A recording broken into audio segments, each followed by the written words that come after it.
So today I'm going to be talking about Covr, a package uh, that aims to bring test coverage to the R ecosystem.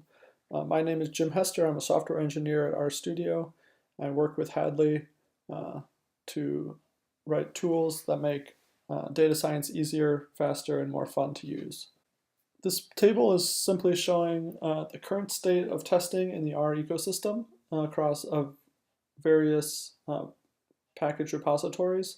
So for the CRAN repository, there's about 10,000 total packages, about 2,000 of which have tests, which equates to around 20% of the total packages in CRAN with tests, at least some form of testing. In the bioconductor repository, that proportion's a bit higher. About 35% of bioconductor packages have tests, albeit with smaller number of total tests, a little over 1,000 total packages. And ROpenSci, with a much smaller data set, only 150 packages, has over 50% of those packages with some testing. So tests are a focus of the ROpenSci organization, so it's good to see that their packages are being tested. So all told, around 23% of the total packages are being have some form of testing. So this plot is showing that's a similar data set over time. So the x-axis is the time from January 2000 to today, and you can see the number of packages in the CRAN repository, so this data set is only packages in CRAN, has been rising exponentially over that time and is now nearing 10,000 packages. The blue line is the packages that have at least some tests, and the red and green line is the blue line stratified by whether the tests are using the teststat infrastructure or some other type of testing framework. This plot is the same data as the previous plot, however, now looking at a proportion of the total number of packages rather than absolute counts. The blue line is the total number of packages that are being tested, and you can see it's now over 20% in CRAN. The red and green line is the data in the blue line stratified by whether they're using the teststat framework or some other type of testing framework such as RUnit or an ad hoc framework. You can see that in the past 5 years or so, the proportion of packages with tests has been dramatically increasing, and this seems to be largely driven by packages using teststat for their testing framework. I think this is a very encouraging plot, as it shows that more and more R packages are including tests, which should make for a much more robust and ecosystem with fewer bugs in the future. So why do I think testing is useful? Firstly, for package authors to ensure that their code as it exists and as they write it is correct. Secondly, for future contributions to packages, that they do not break existing behavior and that they themselves are correct. So this is not only for outside contributions from other authors, but also contributions from the authors themselves, so from their future selves, that they don't break existing functionality when they write new functions. And lastly, for users, as sort of a badge of confidence in a given package and a way to show package quality. So if a package has tests and a user can be more confident that those tests are covering a large proportion of the package, the user can be more confident that the package has been well tested and is less likely to contain bugs that they may run into. So test coverage, what is test coverage? Test coverage is simply the proportion or lines of your code, of your package code, that is actually ran or tested by your test code. And probably more importantly, it is also the lines of code that are not tested by your package code. So Covr is a R package I started writing in December of 2014. It supports local reports of your testing coverage and interactive use, as well as support for use on continuous integration servers such as Travis and also Jenkins. It supports R code, including S3, S4, reference class, and R6 methods, which is all of the primary object-oriented systems in R, as well as compiled code in C, C++, and Fortran in R packages. That's included in your R package. It also, so up until now we've been talking only about tests, but Covr also supports running on example code as well as vignette code. So it works not only for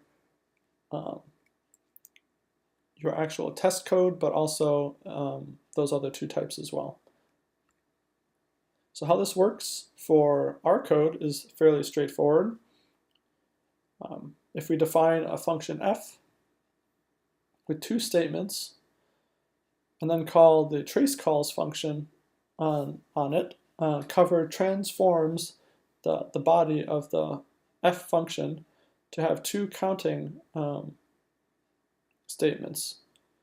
And these counting statements can be used to track exactly what lines or statements have been executed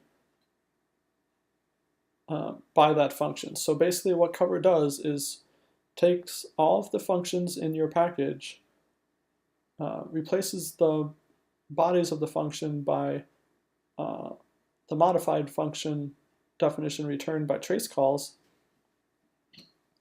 and then runs your test code on that modified code. And you should notice that the counting calls do not actually modify the results of any of the code that they're tracking. So for a more complicated example, this is a function with a switch statement. You can see for each condition in the switch, each one gets its own counting, its own count call. So we can then easily see exactly which conditions were executed by tallying up these counts. So for compiled code, Covr uses the gcov extension that is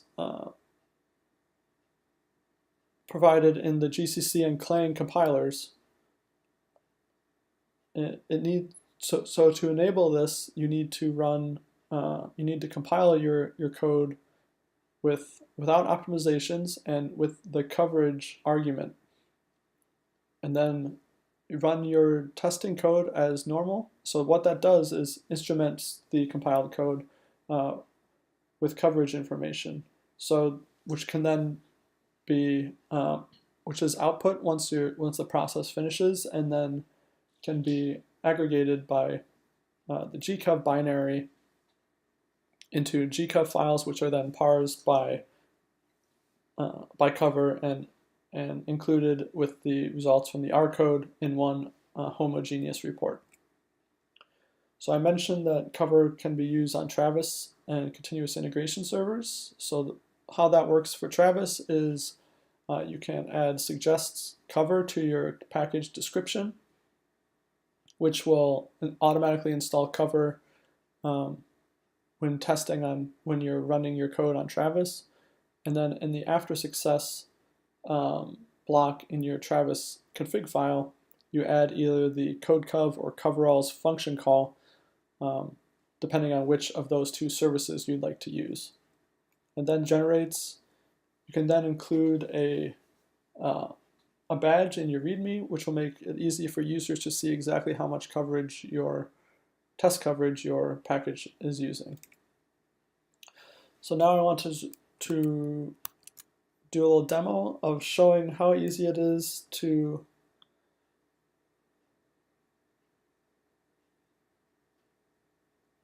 set up testing in your package and use Covr interactively. I'm going to say new directory.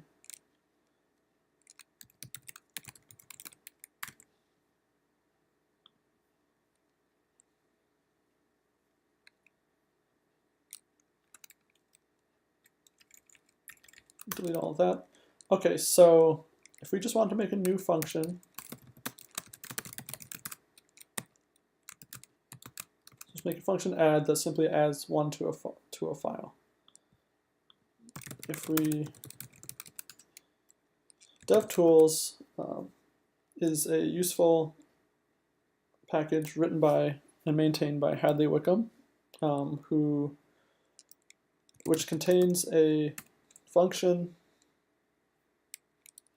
useTest, which can be used to add a test file and all the testing framework you need for a new package. So let's say we can write useTest add, which will add a new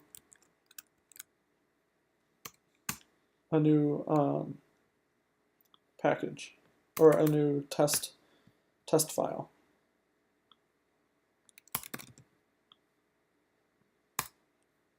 So we've made this function. We want to test it interactively first. We just say add one, add two, and this is what everyone typically does when they write a function. They then test it interactively. So making a test is very simple. You use the DevTools useTest to create the testing framework, and then you just write expectations for exactly the same thing that you just did. So add one, we expect to be 2. And expect equal add 2, we expect to be 3. Great, and then we can now run our tests. We're using DevTools test, and we see there's 2 results, both of which succeeded. Then if we later want to extend our function to allow having a second parameter with how much we want to add, we say add 1 and 2, it does equal 3.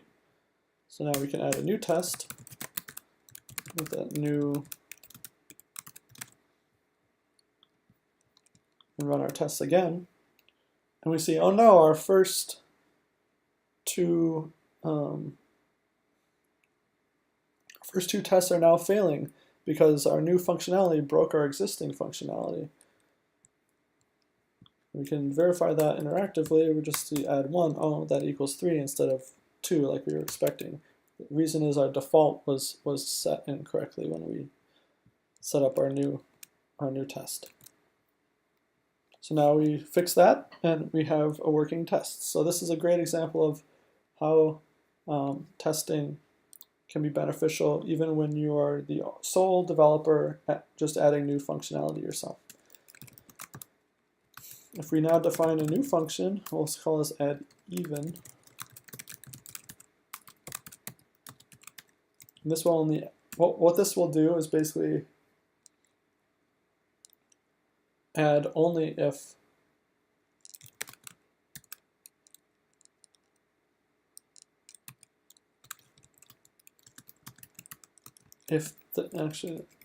the second input is even. Otherwise, it will just return the input. So now we can test this.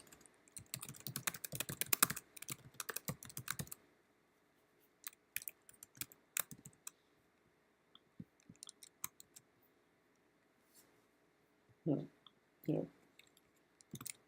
I forgot to put my conditional here, so I'll say that's 3. Okay, now we say it worked.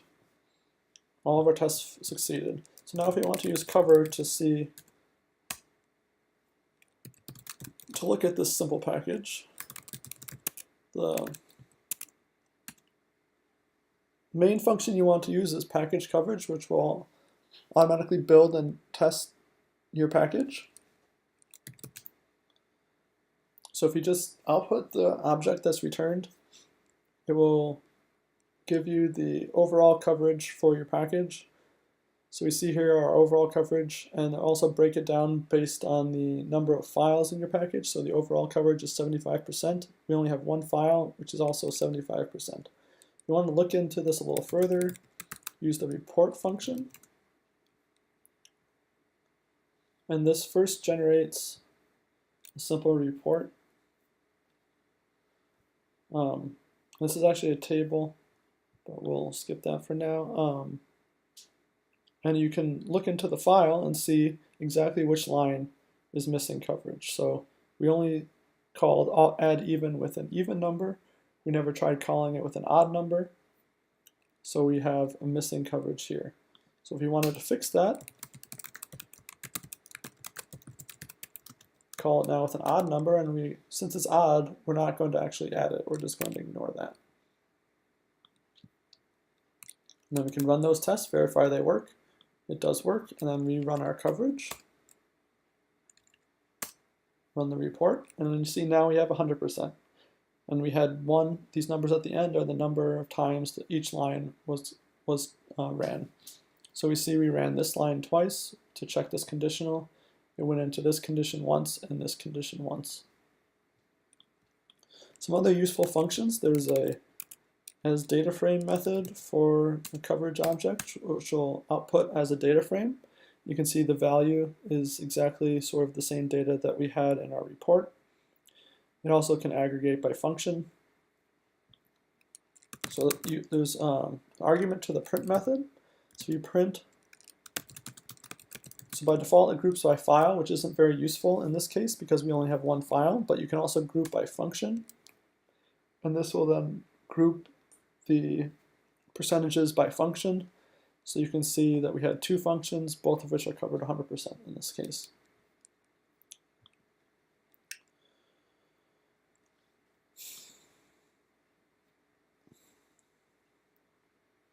I should also mention, it is possible to run Covr without a formal package. So if we keep our hello.r file, but now make a test file that simply is running our code.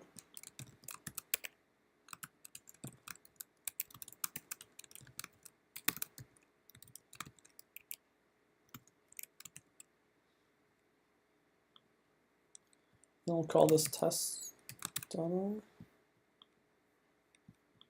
There's a file coverage.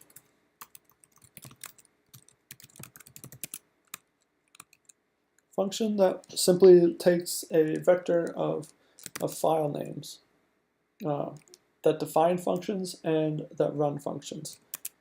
So we'll make our hello.r file, which is the file that's defining all of our functions, and our new test.r file that simply runs the functions.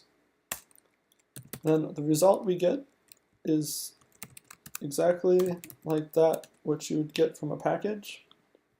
We can see again, we only ran add even with an even number, so we don't have any coverage for this odd case. So this is a way to use Covr without a formal package.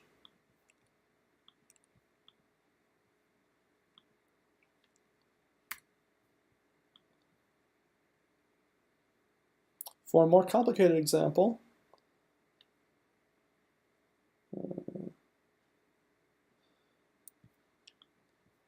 we'll open the tidyr package written by Hadley.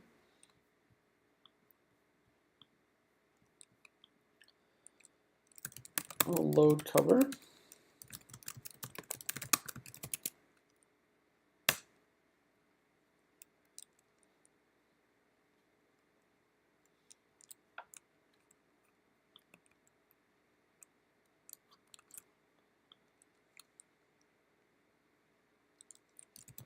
Again, we can use the default print method of cov on the coverage object, and that will aggregate the result by file name. We can also group by function, and this will, for every function defined in the package, give you the coverage of that function. So this is an easy way to see exactly which functions are missing coverage. We also run a report on the file, which takes a little bit longer because this is a more complicated package.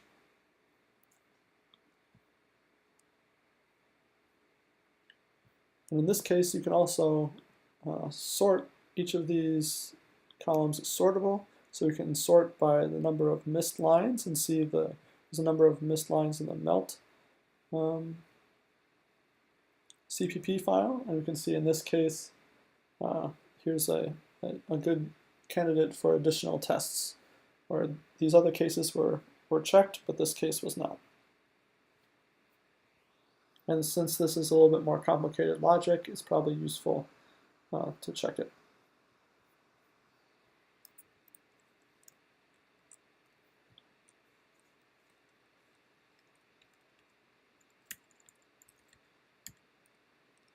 Another thing we can do is, I mentioned that Covr supports not only test coverage, but also example coverage. So if we run type equals example, it will generate the coverage for, it will run all of the code in your examples and generate coverage that way. So this is, and then if we print this grouping by function, we can see exactly which functions don't have examples. So the crossing function, for instance, doesn't have any examples written for it. Again, you can do a report, same fashion. Looks exactly like it would with the tests. You're just running a different set of code on your package. We can see exactly which functions are ran by your examples.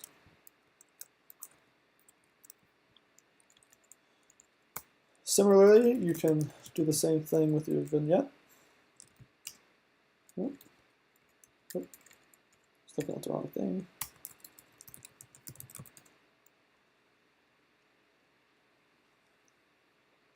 The type of vignette will spin the vignettes to generate a R script and then run that R script. You can see exactly which files or functions are included in the vignette. So this is a good way to see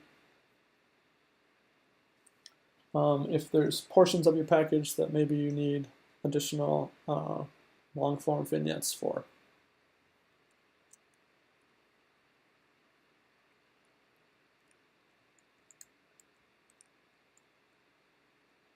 Just one last thing I should mention is DevTools also has a use Travis function, which will set up Travis for your package and tell you what additional steps you need to get it working.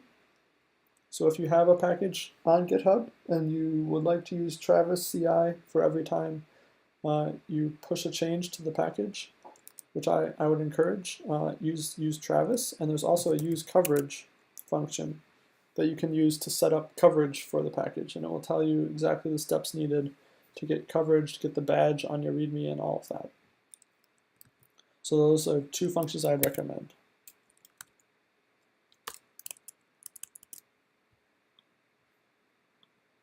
So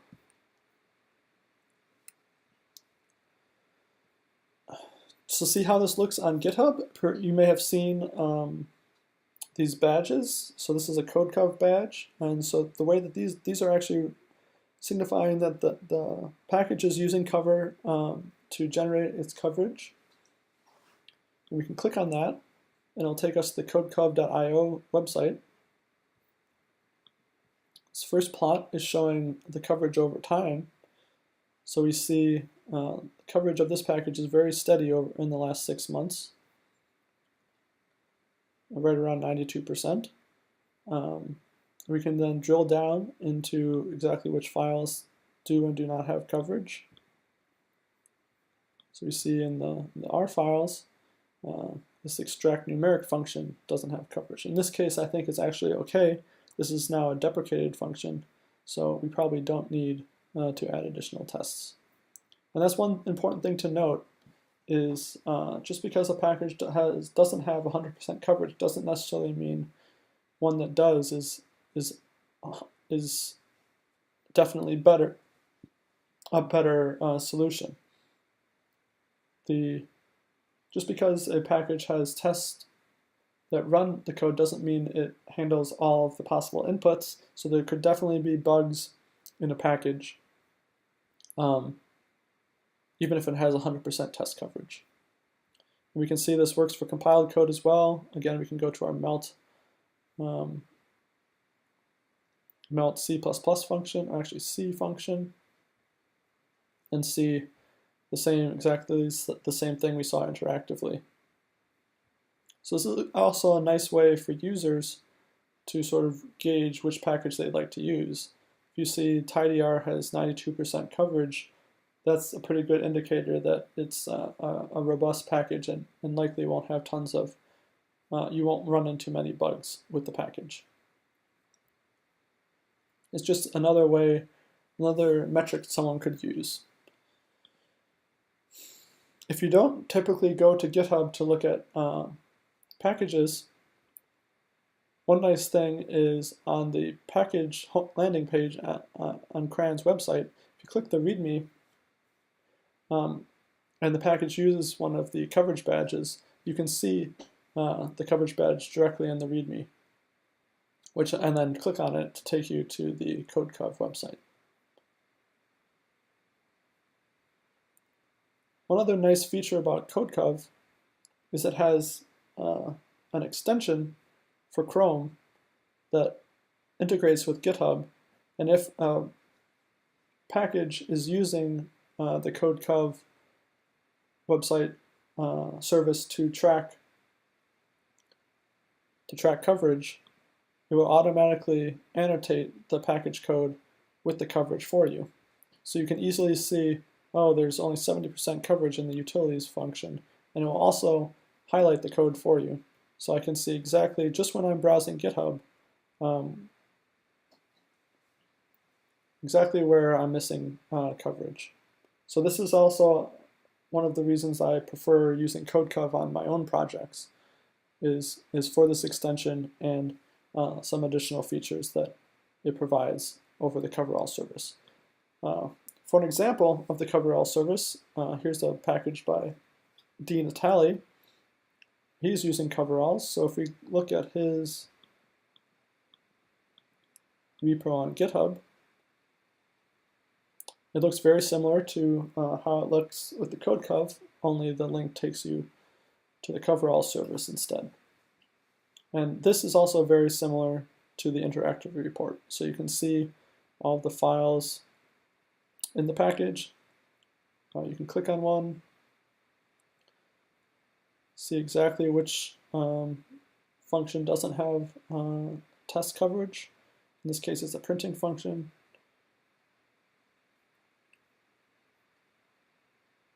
So that's both services are very featureful and useful, and I would encourage you to use whichever one you personally prefer. They're both fully supported by the Covr package.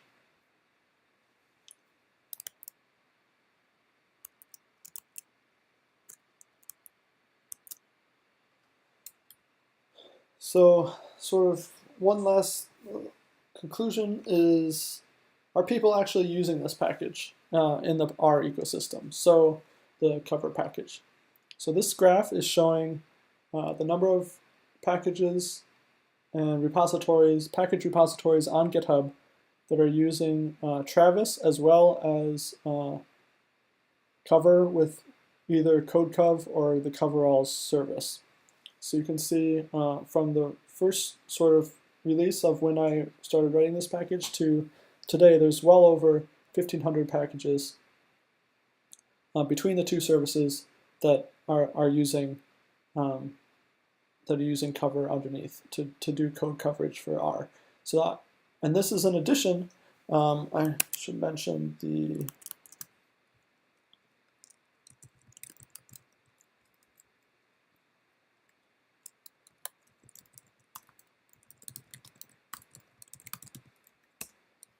bioconductor packages.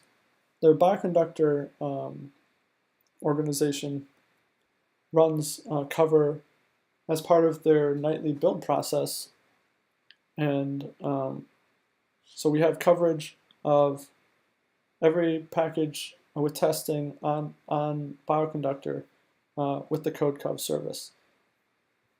And they also have these nice badges on their package landing pages. So we can see the Sunrise experiment package, for example, has 70% test coverage.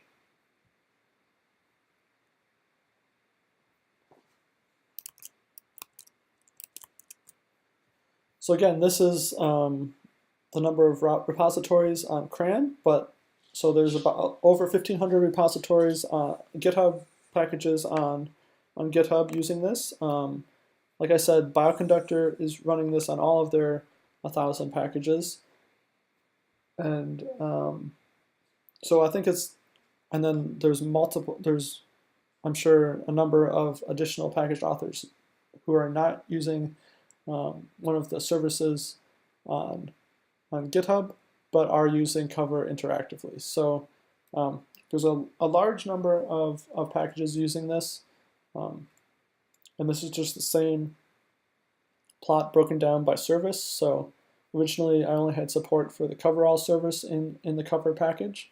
Now there's also support for CodeCov, and that seems to be a very popular option.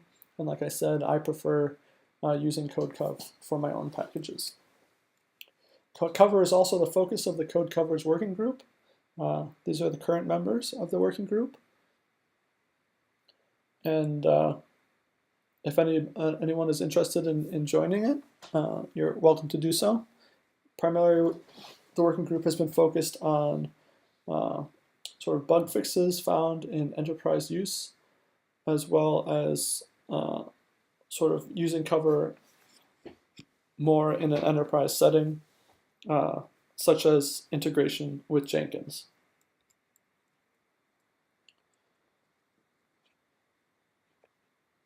So some future work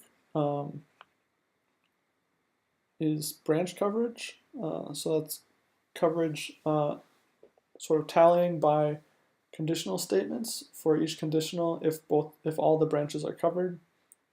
The Intel compiler, so right now there's support for GCC and Clang, but not for the Intel because it uses a different mechanism for tracking and reporting on coverage. Solaris Spark System and AIX support. Right now we only support Windows, Mac OS, and Linux. And if you're interested in the code coverage working group or additional features for Covr, I'd encourage you to join the working group. There's more information at this wiki page. And sort of in conclusion, these are all of the sort of useful functions I think can be used to make your package to work with coverage in your package and track coverage.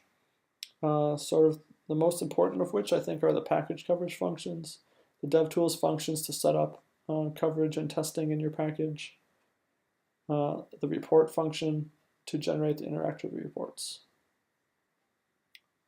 Some common questions I get about Covr are support for using on Jenkins. So there's now at least some support for doing that. There's a Coberta plugin on Jenkins for code coverage in Java, and we have support in Covr to generate XML files in that format. So you can use that to integrate with the plugin and generate test coverage reports. in your Jenkins instance. Some other common questions are using coverage and testing with Shiny apps. I think that's still an ongoing area of research and experimentation within RStudio. Shiny apps, because they are interactive, are a little more difficult to test than other R code. But so if you have once the sort of story of testing and Shiny is more concretely understood, Covr should work in a similar way. It should work just as well. I mean, the tricky part is getting the Shiny side of things working. But that's definitely something we're interested in exploring further. In terms of additional setup, for another question that's commonly asked is additional setup requirements for the compiled code.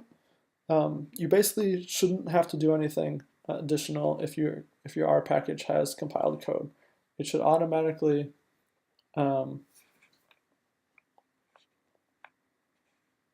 Covr should automatically work, automatically detect that you're using compiled code and provide the necessary arguments.